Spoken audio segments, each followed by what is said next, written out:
रानी की मौत के बाद राजा काफ़ी दुखी थे। उनकी एक बेटी थी जिसका नाम था वोयलेट। एक दिन राजा देखता है कि उनके हाथ पर पिस्सू है जो उनका खून पी रहा है। राजा को वह काफ़ी अच्छा लगता है। राजा उसको अपना खून पिलाता है और उसे पालता भी है। बाद में हम लोग देखते हैं कि राजा उसको रोज़ अपना खून पिलाता है। वक्त के साथ पिस्सू बड़ा हो जाता है। दूसरी तरफ वोयलेट भी अब जवान हो चुकी थी, जो अपने लिए शहजादे के सपने देखने लगी थी। पर राजा थोड़ा लापरवाह था। राजा को इस बात का कोई भी ख्याल नहीं था। वह अपने पिस्सू के साथ ही खुश रहता था। पिस्सू जो कि काफ़ी बड़ा हो चुका था। एक दिन वह पिस्सू बीमार हो जाता है। राजा बहुत से हकीमों को बुलाता है, लेकिन कोई भी उसे बचा नहीं पाता और वह पिस्सू मर जाता है। राजा उस पिस्सू के खाल को उतार लेता है और अपने बेटे से कहता है, अब तुम्हारे लिए वह ढूंढने का टाइम आ गया। राजा कहता है, मैं एक प्रतियोगिता रखूँगा, जो भी इस प्रतियोगिता को जीतेगा वही तुम्हारा पति होगा। वोयलेट इस बात से खुश होती है, पर थोड़ी नाराज़ भी, क्योंकि वह खुद मनचाहे शहजादा ढूंढना चाहती थी।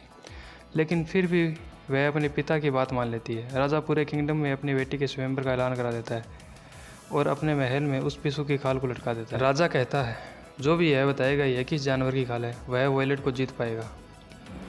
बहुत सारे लोग ट्राई करते हैं, पर कोई भी बता नहीं पाता यह किस जानवर की खाल है, क्योंकि आमतौर पर पिस्सू कभी इतना बड़ा नहीं होता। तभी महल में एक राक्षस टाइप का भद्दा सा आदमी आता है, जिसे देखकर सब लोग डर जाते हैं। वह कहता है कि मैं भी इस प्रतियोगिता में भाग लेना चाहता हूँ।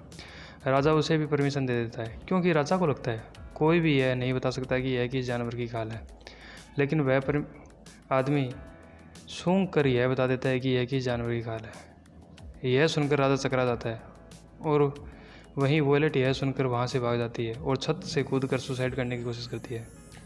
राजा उसको समझाता है कि मैं कभी भी अपनी ज़बान से मुकर नहीं सकता और अब यही तुम्हारी ज़िंदगी है, इसे एक्सेप्ट करो। वोयलेट अपने बाप को काफ़ी कोसती है, उसे खरी खोटी सुनाती है कि आप किस तरह के बाप हो जो अपनी बेटी को एक राक्षस जैसे आदमी को सौंप रहे हो। लेकिन मजबूरन राजा को अपनी बेटी को उस राक्षस जैसे आदमी को सौंपना पड़ता है। वह आदमी ज़बरदस्ती वोयलेट को पहाड़ों में ले जाता है और ज़बरदस्ती उसका रेप करता है। वोयलेट काफ़ी दिनों तक वहाँ पर रोती रहती है।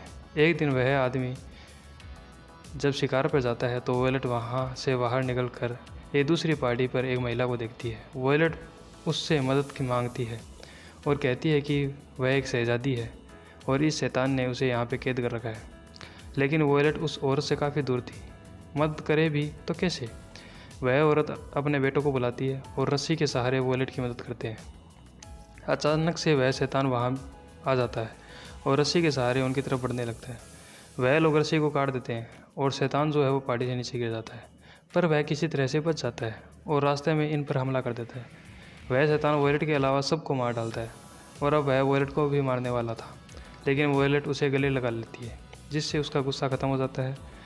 और जब वह शैतान वोयलेट को अपने कंधों पर बैठाता है तो वोयलेट बड़ी ही चालाकी से उसका गला काट देती है और शैतान वहीं पे मर जाता है।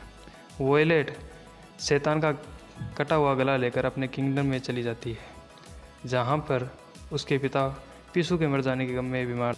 खून से लथपथ वोयलेट उस शैतान का सिर अपने पिता को दिखाती है और अब हम लोग देखते हैं कि वोयलेट एक बहादुर लड़की के रूप में वहाँ की शहजादी बन जाती है। और यहीं पर मूवी का अंत होता है हैप्पी एंडिंग के साथ। Please like and subscribe our channel. Thank you very much.